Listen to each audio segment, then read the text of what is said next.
Nei ho, ngahai lewa ko. Hello, my name is Daniel W.K. Li. I'm a New Orleans-based poet, and I'll be reading my poem, Grave Visit, for you.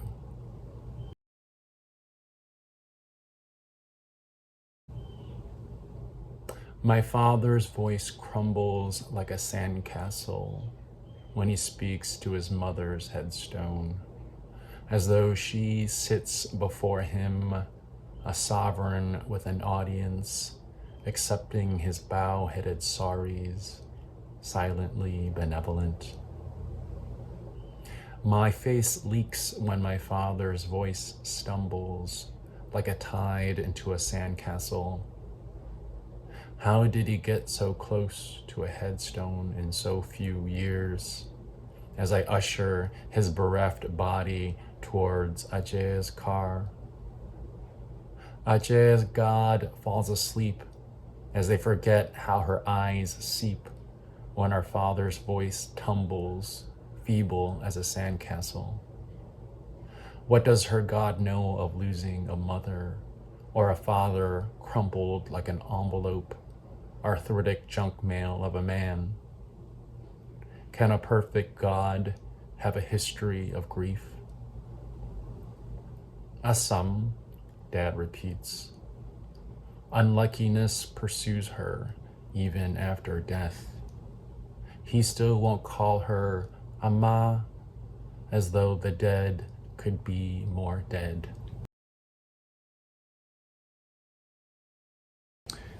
The inspiration behind Grave Visit is based off of an actual visit to my grandmother's grave, and watching my father kind of pay reverence to it, and kind of noticing how I was feeling and how that experience kind of ripples through my father, myself, and my sister. And then kind of noticing how this particular superstition, one that kind of played out all through my life, where my father didn't call his mother because of this notion of like unluckiness, and that would shorten her life. That even when she has already died for so long, or has been dead for so long, he still doesn't call her mother. And so I just was trying to capture that whole experience and that poem.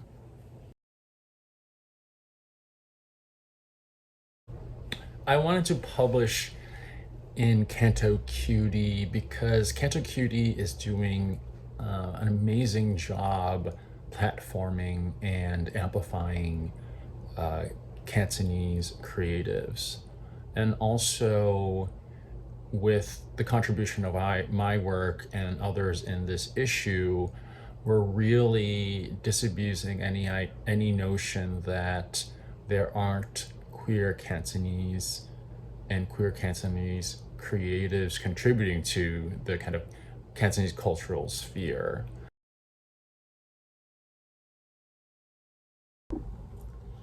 If you want to support my work, you can buy a copy of my book through my publisher's website at rebelsatori.com. That's REBELSATORI.com, or through your local bookstore, where they can special order it, or any of the larger online sites, you know what I'm talking about.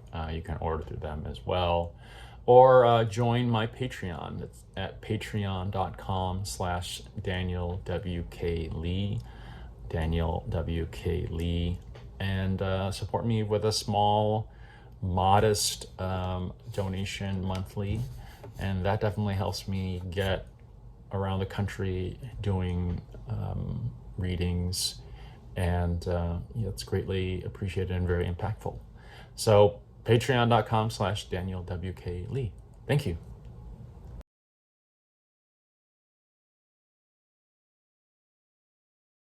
Hi, I'm Piera Chen, a writer and poet born and raised in Hong Kong. I am a published travel writer. I also write copy for ad agencies about exciting things like banks and mattresses, and I am a translator with expertise in film and fine arts. Today, I'm going to read you my poem, Lunch.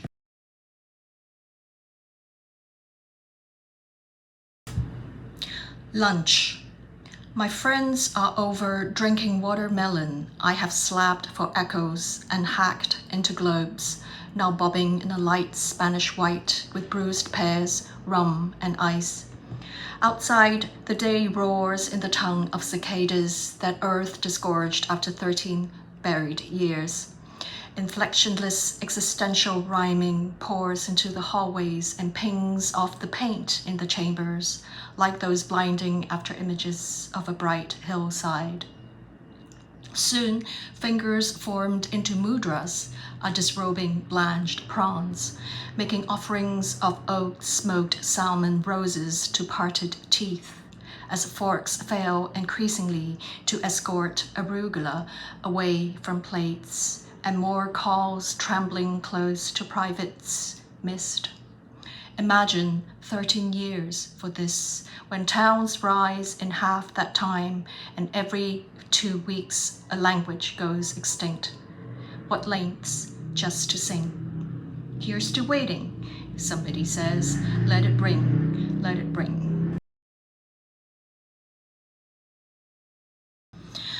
I wrote this poem because I think that boozy, protracted lunches at home with one's closest friends on days when it's blindingly bright outside are definitely some of the best things in life.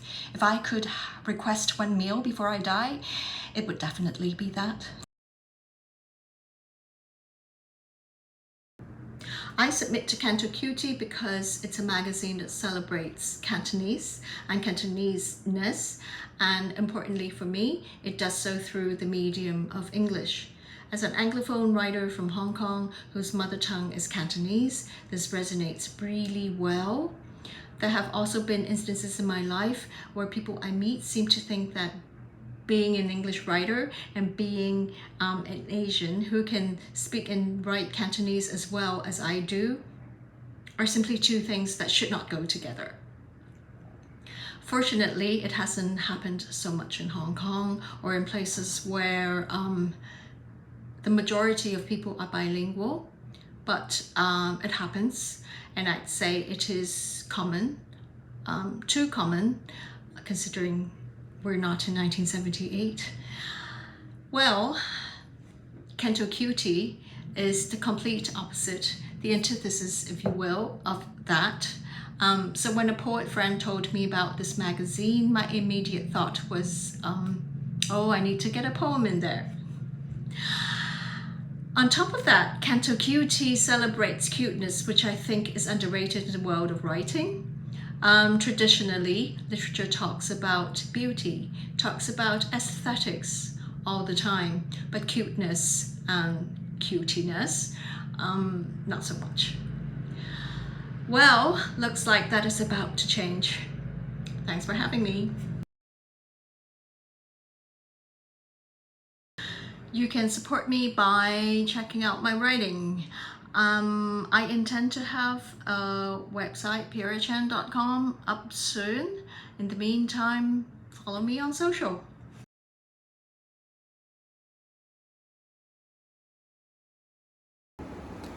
Hi, my name is Jonathan, and I'm a ceramic artist from Hong Kong. I graduated from the Hong Kong Baptist University Academy of Visual Art in 2020, and I major ceramics, Chinese art, and sculpture. So, my practice are usually hand building ceramics, and here are one of my earlier work, which is a plant pot, and this is a hand pinched ceramic. And lately, I've been using a human model as my inspiration of making ceramics, and this is a ceramic vase, which is I can hang it from a wall. And so today I'm gonna share my story of the creation of the series of molded ceramics called from now on the dust settles. Hello，大家好，我係一位香港嘅陶瓷藝術家。我今日好高興可以喺 Canto Cutie 上面分享我嘅一啲作品同埋背後創作嘅一啲故事嘅。我喺大學嘅時候其實係主修陶瓷、中國藝術同埋雕塑嘅，而我最早接觸陶瓷嘅經歷係源自於我中學嘅時候嘅視藝堂。而至今我接觸陶瓷嘅時候已經差唔多係10年嘅時間啦。而點解我會一直選擇陶瓷作為我嘅創作媒介呢？原因係因為我鍾意陶瓷嘅多樣性，而由佢嘅創作過程啦，到佢嘅種類，以至於佢嘅燒製方式都係好多變嘅。而我創作陶瓷嘅方式咧，一般都係以手築 hand building 為主。而呢一個係我早期嘅一個陶瓷盤嘅作品啦。咁呢個係一個手捏嘅一個陶瓷盤啦。而到最近，我開始以一個人嘅身體作為我創作嘅靈感來源。而好似我呢個手上面嘅一個掛長嘅花樽咁樣，咁我以女性嘅身體作為我嘅創作靈感啦。咁同樣地，我亦都有一啲嘅陶瓷嘅倒模嘅作品，例如係我手上面嘅呢啲作品。咁我除咗創作陶瓷之外咧，其實我亦都有好多唔同嘅興趣嘅。咁例如係種植啦、化妝、訓犬，而我同時亦都係一位靈氣嘅治療師啦。咁我創作嘅方向其實都係希望將我自己眾多嘅興趣融入喺我嘅藝術入邊嘅。而我今日要分享嘅作品其實就係一系列嘅倒模嘅陶瓷，而我作品名就叫做從此陰沉覺蕭然。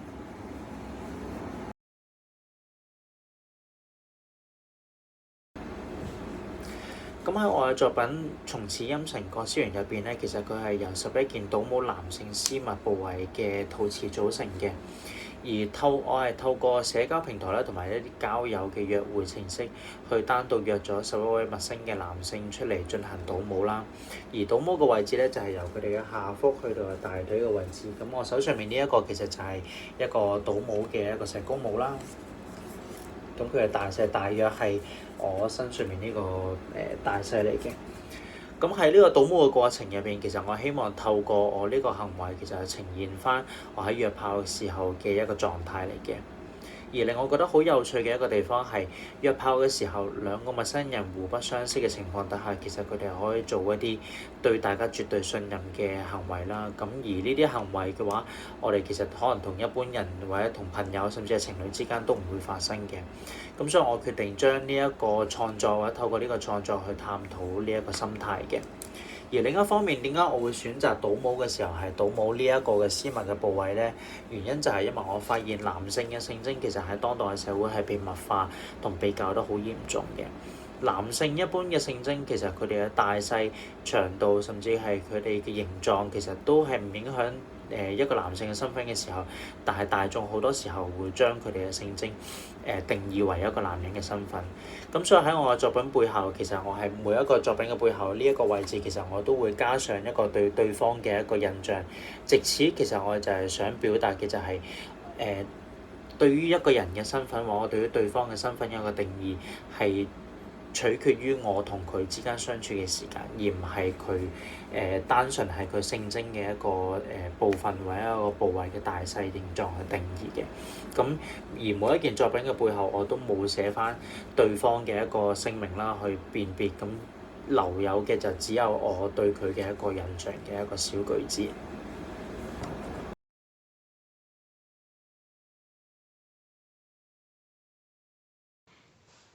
Hi, my name's Wing. I currently live near Seattle, Washington, in the United States.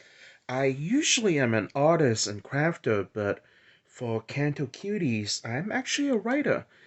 And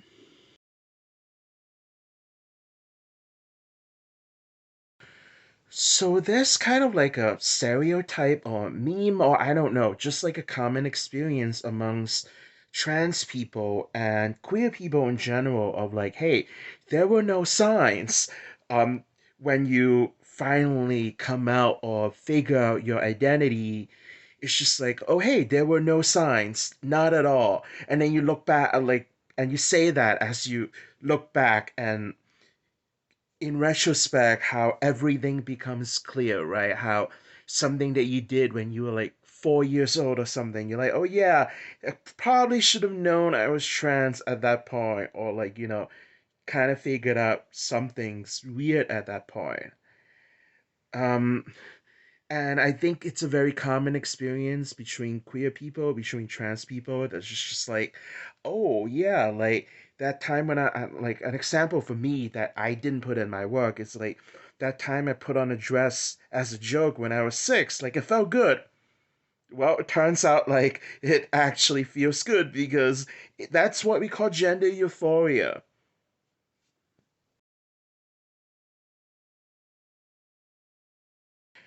就點解選擇喺呢個月序文藝投稿呢？就我喺香港出世，大概9歲10歲到移民嚟美國，移民嚟紐約New York City。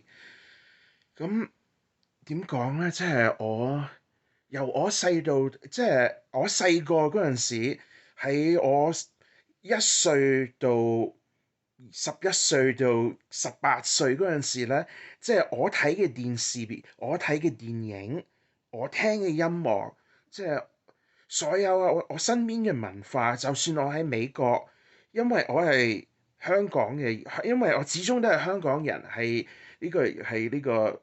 喺香港移民過嚟嘅，所以同我其他啲美國同學、美國朋友係完全唔一樣嘅。就到而家，我40歲啦，即係好多同我好多同我啲朋友咧，啲跨性別嘅朋友咧，即係佢哋細個嗰陣時做嗰啲嘢、睇嗰啲嘢、聽嗰啲音樂，同我完全唔一樣嘅。佢我我睇咧，即係細個3、4歲睇嘅咧，就係藍寶石王子。就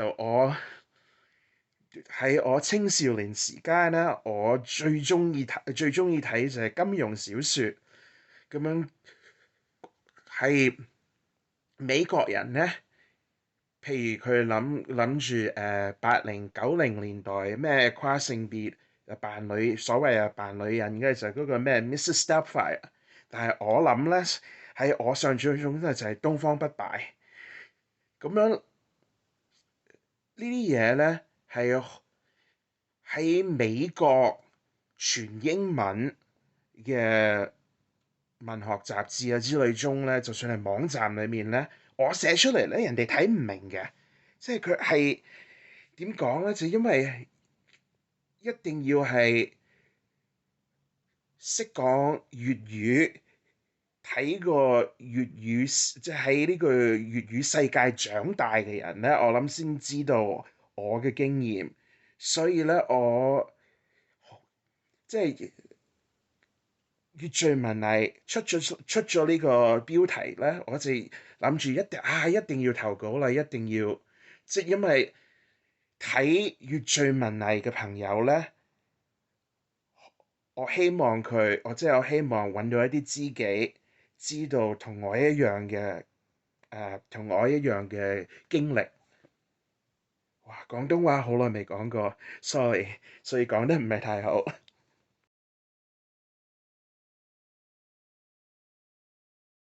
If you would like to support my work, all my art, like I said, I'm not usually a writer, I'm generally an artist. All my art is published on my website and on my web store and all of that, sevenishmagpies.com. That's sevenishmagpies, sevenishmagpies.com. Performance wise, I am a member of the Seattle Trans and Non-Binary Choral Ensemble, STANCE, STANCE, stanceseattle.org, and all my performances with the choir are listed on that. Thank you so much.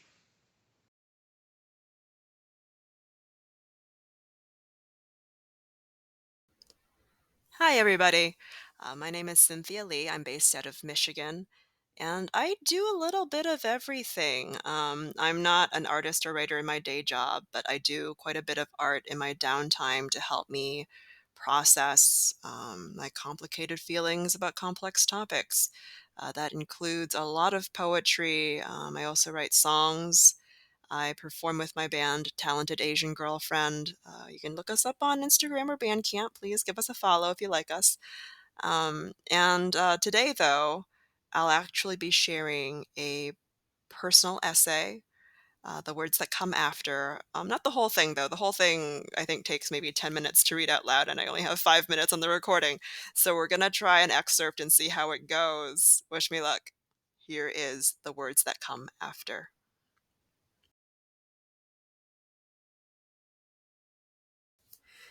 My daughter wants to know if I'm okay. I am not okay. I am crying in the dining room of a restaurant in Fatsan at lunch with my parents, my sister, and my child. I am turning 34 this year, but I may as well be 14 at my parents' dinner table, forced to stay and listen to my parents interrogate me. My mother, whom I have not seen in person in over 3 years, not since she left for China just before the pandemic, reaches over and touches my head. I wonder if she is brave or stupid. Which one am I when I reach out to touch an anxious cat who bites? It's just that we're your parents, she says. Parents should be close to their children. I nod. When we ask for specifics of your life, we're not trying to attack you. We just want to know what you're doing, how to support you. I don't say anything. You don't tell us anything. It's like you don't trust us. I keep my face impassive. I don't, I say. I don't see my mother's face. I don't look at their faces anymore. Too often they're confused or angry or disappointed, and I don't have the patience or the time to process other people's pain in my existence anymore. But maybe she looks sad. I don't understand what we did wrong, she says. Why do you treat us like strangers? I try to swallow my emotions, to lift my chin above the flood of resentment and pain that bubbles up in me. It feels like losing at tug of war. My heels are dug deep in the sand, but I am mercilessly pulled out toward the sea. I try to speak in lava, hot and molten falls out. My mother speaks to us almost exclusively in Cantonese these days, but I answer in English because I don't have the words, was never taught the words, to express my pain in ways that felt sufficient to me otherwise. You never believe me when I tell you things, I say. And even English words are difficult. What I actually want to do, what my voice wants to do, is roar like a wounded bear. Do you know how heartbreaking that is? I tell you about myself, but you don't believe me, so I don't tell you anymore. And then my throat closes up, and my eyes fill with tears, and I furiously search my bag for a pack of tissues. My 7-year-old daughter, who has been lost for most of this conversation, looks up in confusion. She understands, functionally, no Cantonese. This is the first sentence of this fight that has meant anything to her, and she doesn't know why I'm crying. She never sees me cry. I do it when she's at her dad's, or after she's gone to bed. Like what? Give some examples, my mother insists. She always does this. She always demands an entire poster presentation to support the claim that she has done anything less than perfect. But I am done talking. The only person in the world who understands and respects that there are times when I can't talk because I'm too dysregulated, too overwhelmed, is on the other side of the world with our 2 cats. She went to bed an hour ago. We're getting married within the year, and she isn't here with me right now because my parents have failed to accept the reality of my life. When I was 15, I tried to tell my parents that I was pansexual, and my dad said, "If you were gay, you wouldn't be my daughter anymore." We were at the community pool. His voice echoed amidst the splashing of other swimmers while I packed up our damp towels, and I never brought it up again. When I was younger, I showed everything I wrote to my parents, and they told me, "There's no reason for you to write such depressing things. You're so young, and you have a good life." They only approved of it if it was something positive. They specifically requested glowing write-ups about family trips we took together. The last piece of writing I ever showed them was a poem called Parents that I performed at a school poetry slam. It was specifically about how nothing I wrote was good enough for them. They liked it because, one, it was about them, and two, it won the competition. They never asked about the pair of chucks that I won as the grand prize. I gave them to the girl I had a crush on. As it happens with a lot of queer folks, the friend group that I had in high school just got queerer as we all grew up. I had to relay these updates to my parents when my friends came up in conversation. Oh, they go by Apollo now and they use they them pronouns.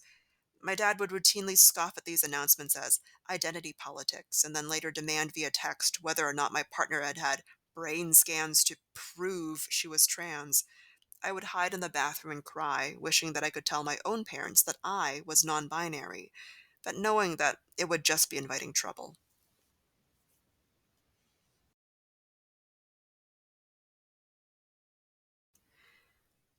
So, this essay, The Words That Come After, I wrote basically the night after this fight happened, after my daughter had gone to bed.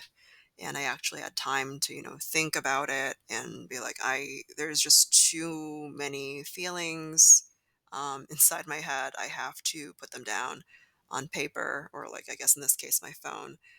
Um, it does happen to me sometimes when I'm just way too upset that I need to write it down. I can't say it out loud. My verbal skills just sort of fail me, and I can't speak, but I can write. And so I wrote out, all these feelings, and as you can see, it's never just the one thing that happens, right? It's the one thing that happens that's the tip of the iceberg, and underneath it's the history between you and um, a family that tells you that you're incorrect in some way, that there's something wrong with you, that you are not acceptable as you are. And not just that, but also that, when you report on yourself, that the reports are wrong, that you cannot trust your own perception of your own experiences in your own life. And that to me is just so hard to process, even as an adult, especially as an adult. I think when I was a kid, I had, this fantasy that, oh, when I grow up, I'll have it all figured out. Like, I'll have a good relationship with my parents, and they'll finally understand me and all that. And I don't know. A lot of work goes into it, obviously, but it's very difficult. And at least part of it is me processing my side of it.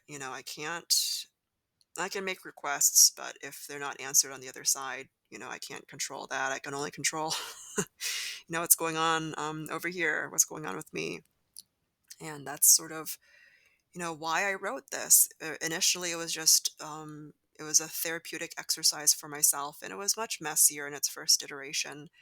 And then when I decided that I wanted to submit it to Canto Cutie, I organized it a little bit more, I polished it up a little bit more, try to make it make sense to someone who wasn't just me looking over like basically a very messy diary entry.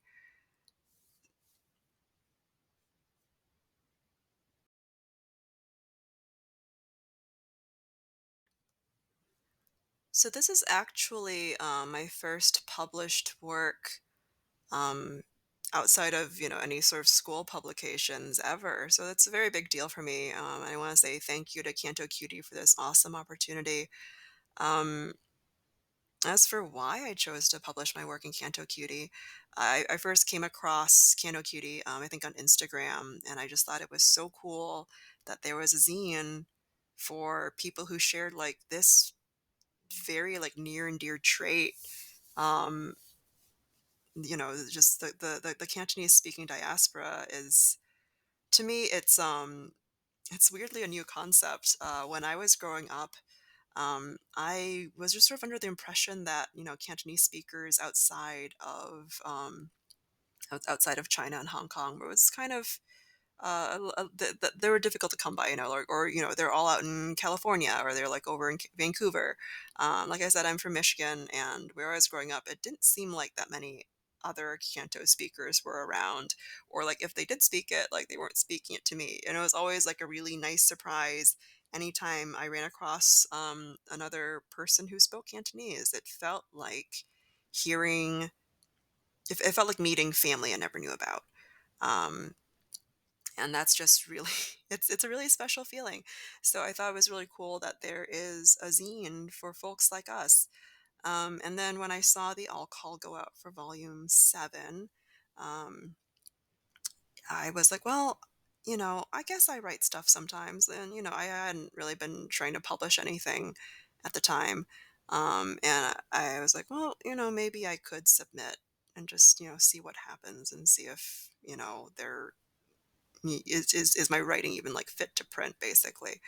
Um, and when I actually had I think a different essay planned out before, which was sort of similar in scope, about being, queer and trans, and then also coming from a Chinese American family.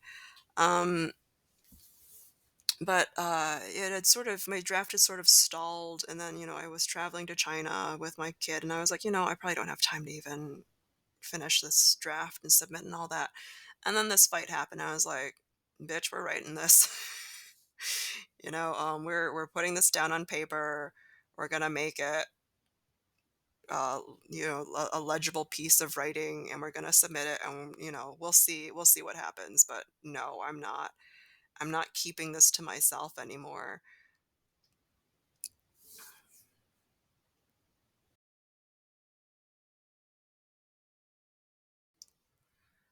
So you can give me a follow on my personal Instagram. I am at dainty.foibles on Instagram. That's DAINTY period FOIBLES. You can also follow my band, Talented Asian Girlfriend, all one word, on Instagram as well. And Talented Asian Girlfriend is also on Bandcamp. I believe this is all coming out in December, so hopefully by the time you're hearing this, our first single will have also come out, Pillowcase, which is a song I wrote while trying to process all the feelings that come with getting divorced. Honestly, a lot of divorce songs coming out of my band at present, but hopefully in the next year there will be more of the new stuff that we're working on. So stuff about queer identities, family trauma, all good things. So yeah, give us a follow on Instagram and Bandcamp. And yeah, I hope to hear from you. Thank you.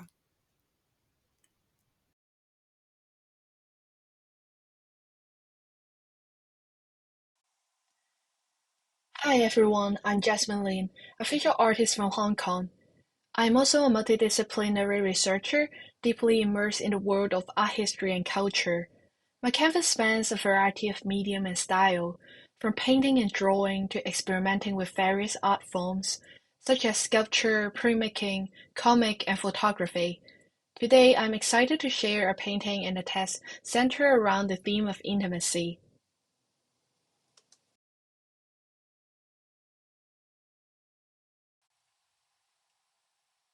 My piece, Memoir 114, featured in Volume 7 of Canto Cutie, originates from a scene project Intimacy. This creation was inspired by my stay in London last year, where I witnessed profound emotional connections transcending cultural and linguistic barriers, and the vulnerability revealed. I'm deeply inspired by the love and beauty of such connections and felt that I should write about it. The painting is an illustration of the text. It depicts two figures in a warm embrace within a rose garden, emitting soft glow from their chests. Inspiration is taken from vintage porcelain figurines and medieval funerary art that represents the soul as nude figures. The painting encapsulates a sense of intimacy and tranquility, a visual echo of the emotions portrayed in the text.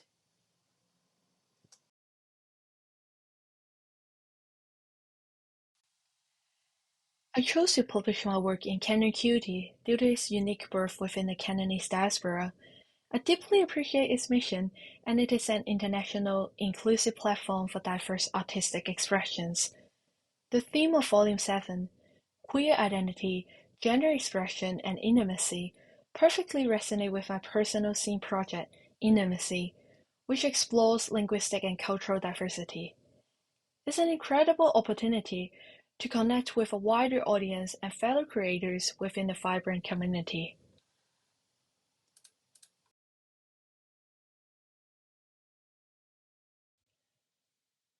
If you'd like to support my artistic journey, I would greatly appreciate your follow on Instagram. Following my academic pursuit in medieval art history in London last year, I reignited my creative passion, channeling my experiences into my latest scene project, titled Intimacy. This project explores themes of intimacy, personal growth, and cross-cultural experiences. Additionally, I'm delving into Hong Kong's history, collective memory, and visual culture, aiming to create works inspired by these elements. You can explore my creations on Instagram or visit my website, jasminlin.com.